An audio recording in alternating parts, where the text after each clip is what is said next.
She had been staring at that voicemail for 11 months. 11 months of watching the little play button sit there on her phone screen. 11 months of her mother's voice in her head saying, "Tay, I need you to trust me on this. Don't touch it. Not yet. You'll know when." 11 months of wondering what her mother could possibly have recorded that required such patience, such discipline, such silence. Then last Tuesday morning at 7:43, a text arrived from her attorney. "It's done," he filed. Tay Johnson stood at the floor-to-ceiling window of her 34th floor Manhattan apartment, coffee going cold in her hand, the city below her already roaring to life. She read the text 4 times. Then she set the mug down on the glass table very carefully, the way you set something down when you're afraid your hands might shake too hard to hold it steady. She picked up her phone. She scrolled to the voicemail her mother had sent her almost a year ago. The one labeled, in her mother's own texted instructions, "Do not open until he files." He had filed. Her thumb hovered over the play button for exactly 47 seconds. She counted. She needed to count because if she didn't, she would spiral. And she could not afford to spiral. Not today, not anymore. She pressed play. The voice that came through the speaker was not her mother's voice. It was a man's voice. Calm, measured, almost gentle. The way a person sounds when they have rehearsed what they're about to say so many times that the emotion has been completely wrung out of it. It was the voice of someone who believed with absolute certainty that he would never be heard saying what he was saying. Tay's hand went cold. Outside, 7 floors below on the street, a black SUV with tinted windows that had been parked there for 20 minutes suddenly pulled away from the curb. She didn't notice. She was too busy listening to her world fall apart. To understand why that voicemail was so dangerous, you have to understand who Tay Johnson was before Damian Cross walked into her life and quietly, methodically began to dismantle her. Tay was 32 years old, Nigerian-American, the daughter of a woman who had come to this country with $40 in her pocket and a mathematics degree from the University of Lagos. Her mother, Gloria, had cleaned offices for 6 years, gone back to school at night, and eventually built a small but respected accounting firm in Newark. Gloria Johnson was not a woman who panicked. She was not a woman who warned you about things without reason. She was precise, deliberate, and when she spoke, she had already calculated every angle 3 times over. Tay had inherited her mother's precision and added to it something entirely her own, a ferocious, beautiful ambition. By 28, she had co-founded Clarity Tech, a data analytics startup that helped nonprofits and mid-sized companies manage financial transparency. The kind of company that made people feel good about investing in it. It made the world slightly more honest. By the time she met Damian Cross, Clarity Tech was valued at $12 million and growing. She met Damian at a charity gala in Tribeca. He was tall, immaculately dressed, the kind of man who made a room rearrange itself around him without seeming to try. He had a laugh that made you feel like you were the funniest person alive, and eyes that paid attention in a way that was almost unnerving, because nobody paid attention like that anymore. He was 38, ran a hedge fund called Cross Capital that managed over $2 billion in assets, and he was by every visible measure exactly the kind of man that a woman who had worked as hard as Tay deserved to find. He pursued her with patience and precision, not desperately, not performatively. He sent thoughtful gifts. He remembered details. When she mentioned in their 3rd conversation that she'd been trying to find a particular out-of-print book her mother loved, it appeared on her desk 3 days later with a handwritten note. He made her feel for the first time in a very long time like someone was paying attention, not to her success or her appearance or what she could offer them, but to her. They were married 14 months after they met. The wedding was in Amalfi. Gloria Johnson smiled in every photograph. But that night, standing on a terrace above the sea, she took her daughter's hand and said something that Tay had filed away as maternal anxiety. "Baby," Gloria said, "that man watches everything. You make sure you are watching too." Tay had kissed her mother's cheek and laughed softly. "Mama, you worry too much." But Gloria Johnson was not a woman who worried without reason. The first year of marriage was genuinely wonderful. That was the thing that made what came after so disorienting. It wasn't as if the warmth had been fake from the beginning. There were real moments, real laughter, real tenderness. Damien was brilliant and exciting and believed in her company in ways her investors sometimes didn't. He introduced her to people. He opened doors. He was generous and seemed proud of her in public. But somewhere in the second year, something began to shift. It started with small things, small enough that Tay would notice them and then talk herself out of trusting what she'd noticed. He would say something cutting about her judgment in a meeting, and then immediately reframe it as honesty, as caring. "I'm only telling you this because I know what you're capable of, Tay. You're not operating at your level." When she questioned a business decision he'd advised her to make, he would go very quiet and then ask, in a voice that was controlled and sorrowful, if she had ever considered that her trust issues were going to be the thing that limited her ceiling. When she mentioned to a colleague that she was feeling overwhelmed, Damien somehow heard about it within 24 hours and sat her down to ask very calmly whether she was sure she was cut out for the pressure of running a company of this size. He never screamed. He never threw things. He never left bruises. What he did was quieter and more corrosive than any of that. He planted seeds of doubt in the soil of her confidence and then watered them with just enough affection to keep her from pulling them out. Tay, who was sharp enough to build a $12 million company from a living room, was finding it genuinely hard to trust her own reading of her own life. That was the sophistication of what Damien was doing. He was not breaking her dramatically. He was eroding her, grain by grain, so slowly that she could never point to the exact moment the ground had shifted.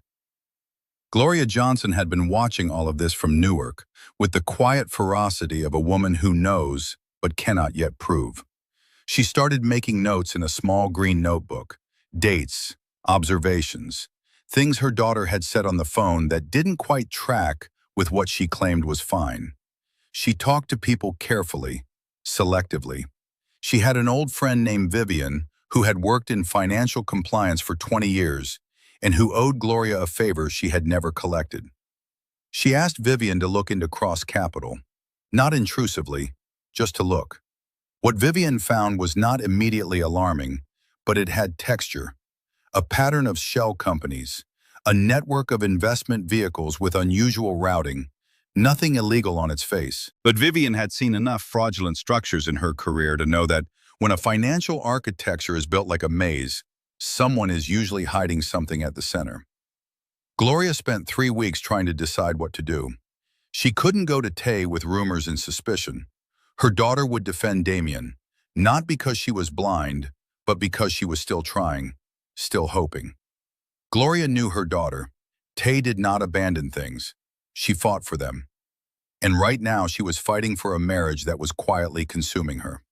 So Gloria called a man she'd done accounting work for years ago, a man who had once told her that if she ever needed real help, she should call. She told him only what she needed to tell him, and what she received back 3 weeks later was a recording. She saved it as a voicemail. She labeled the text she sent to Tay with her instructions. Do not open until he files. And then she waited, the way a woman waits when she knows something is coming and all she can do is be ready. That was 11 months ago. Now Tay was standing at a window with a coffee going cold, listening to a man she had shared a bed with for 3 years calmly describe the architecture of a crime. He was talking to someone on the recording, someone whose voice she didn't fully recognize but whose face she would come to know very soon. He was explaining, with the precision of a man giving a business presentation, how her company, Clarity Tech, the thing she had built from nothing, had been used for the past 18 months to clean money. Not all of it, not the whole operation, just enough. Just the right contracts, routed through the right accounts, carrying funds from the right offshore vehicles into the respectable, non-profit-adjacent financial ecosystem that Clarity Tech had always operated in. Who would look closely at a data analytics company known for helping nonprofits? Who would audit the woman who made the world more honest? Then she heard her own name, spoken by her husband in a tone she had never heard directed at her before. Not love, not even contempt, the flat, utilitarian acknowledgement of an asset. Tay signs everything I put in front of her. She trusts the process. She thinks she's running the company. She's the cleanest cover we have. The phone nearly fell out of her hand. She sat down on the floor, just sat down right there on the cold marble because her legs simply stopped being willing to hold her up. She pressed the back of her hand to her mouth. She did not cry, not yet, because the shock was bigger than the grief, and the grief hadn't found a way in yet. She just sat there on the cold floor of the apartment she had moved into as a married woman, listening to her husband describe her as a cover. She played the voicemail again and again. On the third listen, she started to hear the specific details.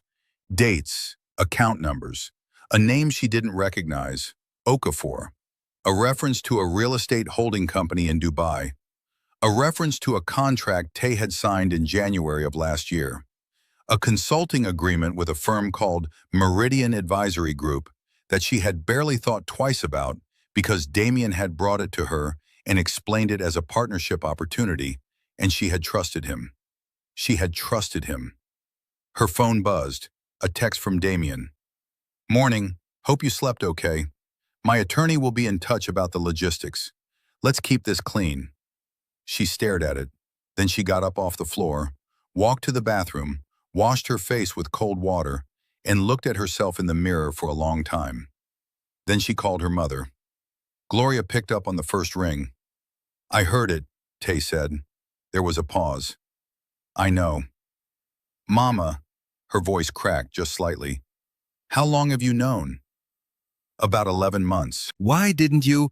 Because if I had told you 11 months ago, Gloria said, her voice very calm, what would you have done? Silence. You would have confronted him, Gloria continued, and he would have denied it, and he would have destroyed the evidence, and you would have had nothing. Tay closed her eyes. You knew I'd protect him. I knew you'd try to save the marriage first. That's who you are, and I love who you are. But sometimes love has to be patient enough to wait for the right moment. A pause. The moment is now. He filed. He thinks he's in control. He has no idea what's coming. Tay sat on the edge of the bathtub. Mama, my name is on those contracts. If this goes to investigation, I could be— You won't be. Gloria's voice was firm. Because you didn't know. And because we have the recording. And because your mother spent 11 months making sure that when this moment came, you would have everything you need. Another pause. But Tay, you have to move fast. He's not going to stay complacent for long. They talked for 40 minutes. By the end, Tay had the beginning of a plan. She called her attorney, not the one handling the divorce, a different one. A former federal prosecutor named Sandra Osei, who had been Tay's friend since their undergraduate days at NYU, and who had, on more than one occasion, proven that her instincts about wrongdoing were nearly supernatural. Tay told her everything. Sandra listened without interrupting, which was unusual for Sandra. When Tay finished, Sandra said 2 words. Don't touch anything. What? Don't move any money. Don't alter any files. Don't contact the Meridian people. Don't delete anything. You're a potential witness, and right now you need to look exactly as clean as you are. Can you get me a copy of that voicemail? Yes. Get it to me in the next hour. And Tay, a pause. Don't tell anyone else what you know. Not yet. Not until we understand the full shape of this thing. The shape of the thing, as it turned out, was far more complex than Tay had prepared herself for. Sandra spent 48 hours doing what she did best, pulling at threads. She had contacts at the SEC, at the Southern District of New York, in the financial compliance world that Gloria had only been able to access through Vivian. Within 2 days, she had confirmed that Cross Capital was already on the peripheral radar of a federal task force. Not in focus yet, not directly investigated, but present in the data. Connected to enough suspicious transactions that someone was going to start pulling that thread eventually. The question was whether Tay could get ahead of it, whether she could walk into that federal building as a witness rather than be dragged in as something worse. But there was another problem, a closer, more immediate one. His name was Marcus Webb, Tay's chief operating officer at Clarity Tech, the man she had hired 3 years ago, promoted 18 months ago, and trusted with nearly everything about how the company ran day to day. He was warm, competent, funny at the right moments, professional when it mattered. He had 2 children. He coached youth basketball on Saturdays. He was, as far as Tay had always believed, entirely her person, her ally, her right hand. She had told Marcus on Wednesday morning, the day after she heard the voicemail, that she was dealing with some legal complications related to the divorce and might need to be out of the office for a few days. She had said it carefully, vaguely, revealing nothing. And yet by Thursday afternoon, Damien's attorney had sent her attorney a letter that referenced, specifically, the Meridian advisory contract. Referenced it in a way that suggested Damien already knew she was looking at it. She had not told anyone about Meridian except Sandra, but she had mentioned it to Marcus in passing, not Meridian specifically, but the contracts from last January. A passing reference, a question that might not even have registered as significant. Tay sat in Sandra's office on Thursday evening and said it out loud. "It's Marcus." Sandra set down her pen. "You're sure?" "No, but he's the only one." She pressed her lips together. "How long do you think it's been?" "Hard to say, but if he's been feeding Damien information about operations, that explains a few things about how the routing worked. He had access to the accounts, the contract workflow." A pause. "He approved the January contracts. He flagged Meridian as a good opportunity before he ever brought it to me." The silence in the room was heavy. "Tay," Sandra leaned forward, "I know what you want to do. I want to confront him." "You cannot confront him." "I know, because if I confront him, he tips off Damien." She rubbed her temples. "I know, Sandra, I just—" She stopped. Her jaw tightened. "This man came to my mother's house for Thanksgiving. He held my hand when I told him the marriage was ending. He said—" She stopped again. "I'm so sorry, Tay. You deserve so much better. And the whole time—" "Don't," Sandra said gently. "Don't go there yet. We need you focused." Tay took a long breath. "Okay, what's the play?" "We let him keep going. We feed him something small, something that sounds significant but leads Damien in the wrong direction. And while Damien is looking the wrong way, we move." It was brutal sitting across from Marcus at the team meeting on Friday morning, watching his face. Watching him laugh at something one of the junior analysts said, and thinking about every confidence she had shared with him, every moment of vulnerability. She thought about the day she'd cried in her office after a particularly bad fight with Damien, and Marcus had knocked on the door and sat with her, saying nothing, just present. Had he reported that too? Had he filed away that piece of her pain and handed it to the man who had caused it? She smiled at Marcus across the conference table. She asked him about his weekend. She told him nothing. Meanwhile, Damien was escalating in the way Tay had begun to understand was his signature. Quiet at first, then suddenly everywhere at once. He started calling her office line directly, bypassing her assistant. Not her mobile, not her email, the office line, which meant his name showed up on caller ID in front of her staff. Public, deliberate, engineered to create the impression of a man trying to reach his soon-to-be ex-wife, who wasn't responding. When she had the calls rerouted, he showed up in the lobby of her building. Not in a threatening way, just there, talking to the building's managing director about a charity event. Nothing to object to, nothing to point at, just present in her space, reminding her that he had access to everything. He gave an interview to a financial newsletter, just 3 lines, almost an aside, in which he mentioned that he was navigating a difficult personal transition while remaining focused on Cross Capital's performance, and that he wished his former partner well in her endeavors. Former partner. As if Clarity Tech had been his company too. As if she had been his business associate who happened to share his bed. She saw the quote and felt something harden in her chest. Not anger exactly, something more cold and more useful than anger. She sent it to Sandra with a single word text. Good. Because it meant he was already positioning, already building a narrative. And a man who was positioning had not yet realized that the foundation beneath him had been mined. Then word spread. She never found out exactly how, that Clarity Tech was under some kind of legal review. Nothing specific, nothing confirmed, just the kind of rumor that moves through professional networks like smoke, leaving doubt and distance in its wake. Two investors called, uncomfortable. One of her non-profit partners sent an email that amounted to asking, without asking, whether they should be concerned. Tay got every call and every email and responded to each one personally, with a clarity and composure she later could not fully account for. Because inside, she was fighting one of the hardest battles of her life.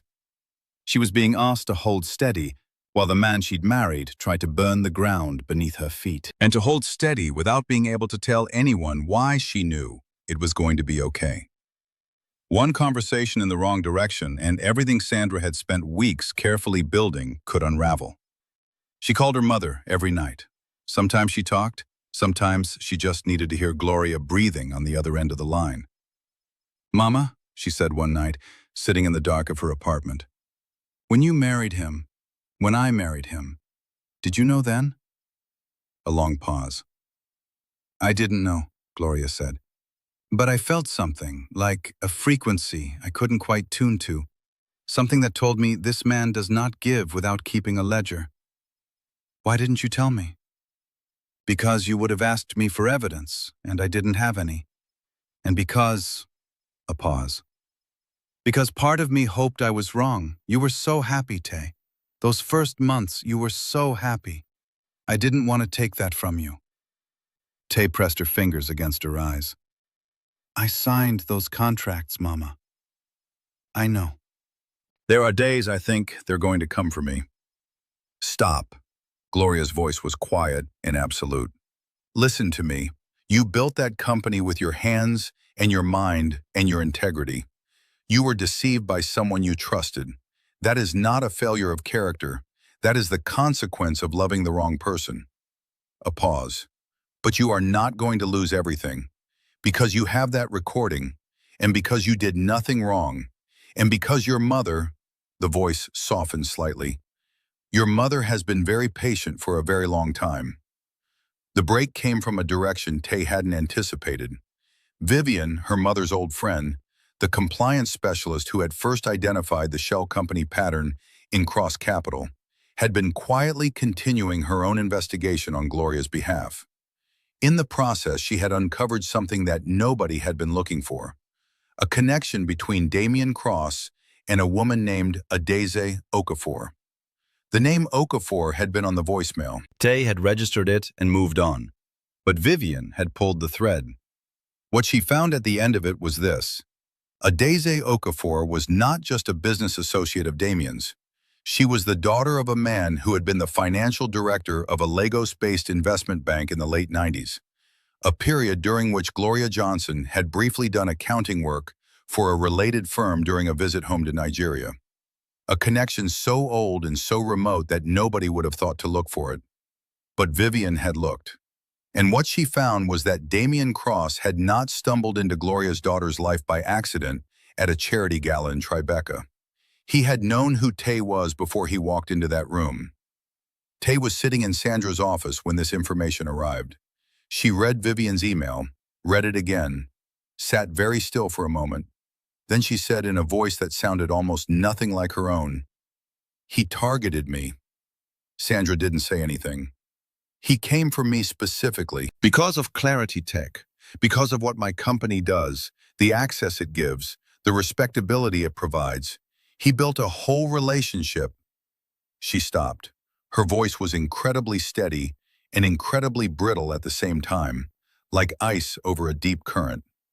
"He built a whole marriage on the blueprint of using me." She was not asking Sandra, she was asking the room. She was asking the air.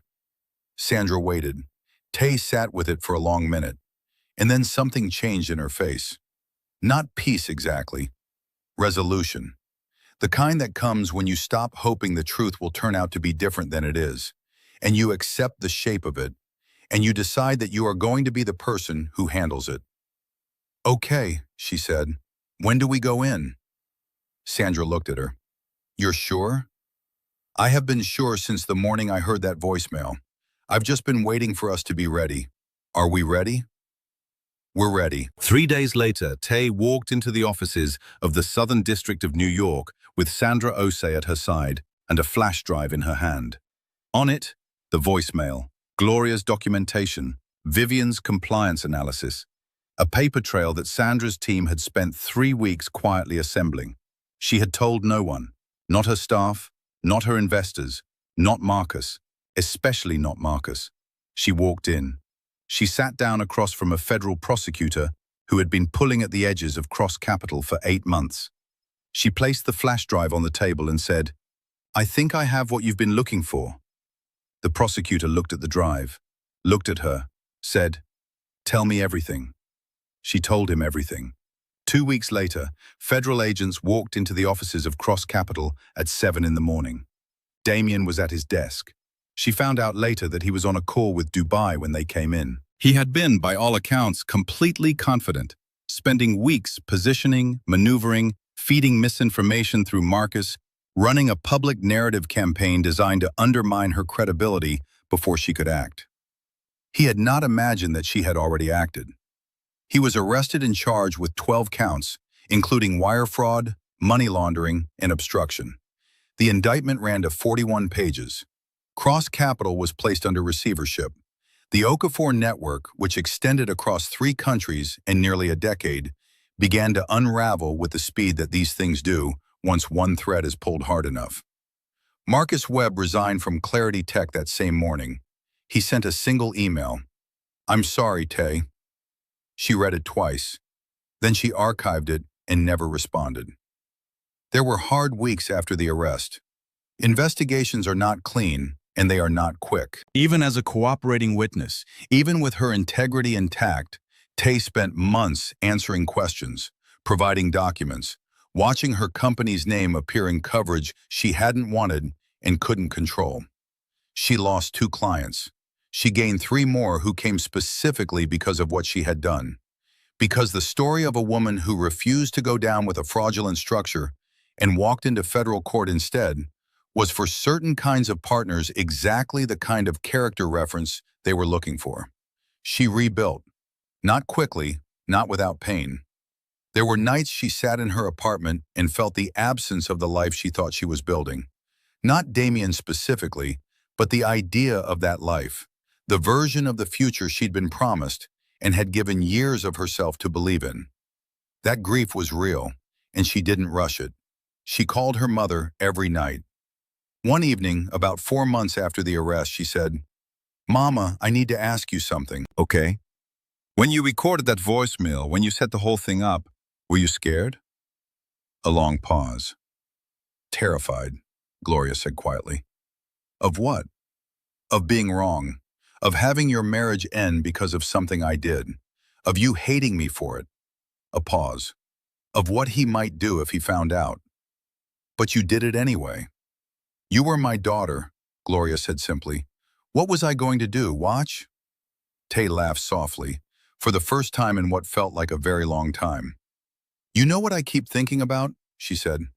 That night in Amalfi, on the terrace, you took my hand and you told me to watch closely. A pause. I thought you were just being a worried mother. I was, Gloria said. That's what worried mothers do. They watch and they wait. And when the moment comes, a pause, they hand their daughters the thing that will set them free. Tay looked out at the Manhattan skyline. The city was doing what it always did, moving, relentless, indifferent, magnificent. She thought about the woman she had been 11 months ago, standing at the same window with coffee going cold, about to press play on a voicemail that would take everything she knew and shake it until only what was true was left standing. She thought about all the times Damien's careful, patient erosion had made her question her own reading of her own life. She thought about sitting on the cold marble floor, phone in hand, the shock too big to cry through. And she thought about the moment she had walked into that federal building with Sandra at her side and placed a flash drive on a table. And something inside her that had been quietly under siege for 3 years had stood back up. It hadn't been about revenge. She understood that now. Revenge would have been confronting Damien in their apartment, or leaking the voicemail to the press, or doing any number of satisfying, destructive things that would have burned everything down, including herself. What she had done instead was slower and harder and more demanding. She had been patient when patience felt impossible. She had been strategic when she wanted to scream. She had trusted her mother when trusting felt like surrender. And she had trusted herself when everything around her was designed to make her doubt. And she was still here. Her company was still here. Her name, the name her mother had given her, the name she had built something with, was still hers. She pressed her hand to the cold glass of the window and felt the city's energy hum against her palm. "Mama," she said softly. "Yes, baby. Thank you." A pause on the other end. When Gloria spoke again, her voice was warm and small and full of everything a mother carries for a daughter across a lifetime. "That's what I'm here for." This is a story about how the most dangerous manipulation doesn't come with raised voices in dramatic scenes. It comes quietly, with warmth and precision, and it works by making you doubt your own clarity so thoroughly that you stop trusting the very instincts that would save you. But it is also a story about mothers who watch when they cannot speak, who wait when they cannot act, who build the tools their daughters will need long before their daughters know they need them. It is a story about patience as an act of love, about strategy as a form of protection, about the courage it takes not to react when every nerve in your body is screaming, and to wait instead for the moment when your move will matter. It is a story about a woman who sat on a cold marble floor with a phone in her hand and a marriage in ruins around her, and chose, actively with intention, to get up. Because some battles are not about winning. They are about refusing to lose yourself. And Tay Johnson refused. The lessons behind her story are simple, and they are hard, and they are worth carrying. Listen to the people who love you without agenda. Trust your instincts, even when someone you love is telling you they're wrong. Patience and strategy, when they work together, are more powerful than any reaction. And when someone shows you who they are, even quietly, even gently, even in ways that are hard to articulate, believe them. And one more thing, perhaps the most important: document everything. Gloria's green notebook, Vivian's compliance analysis, Sandra's 3 weeks of careful work. These were not dramatic gestures. They were the quiet, unglamorous, essential work of people who understood that truth, to be useful, has to be provable. If this story stayed with you, hit like and subscribe. There are many more where this one came from. Drop a comment telling me what part of this story moved you most. Was it Gloria's patience? Was it the moment Tay walked into that federal building? Was it Marcus and the particular sting of betrayal that comes from the people closest to us? I'll see you in the next one.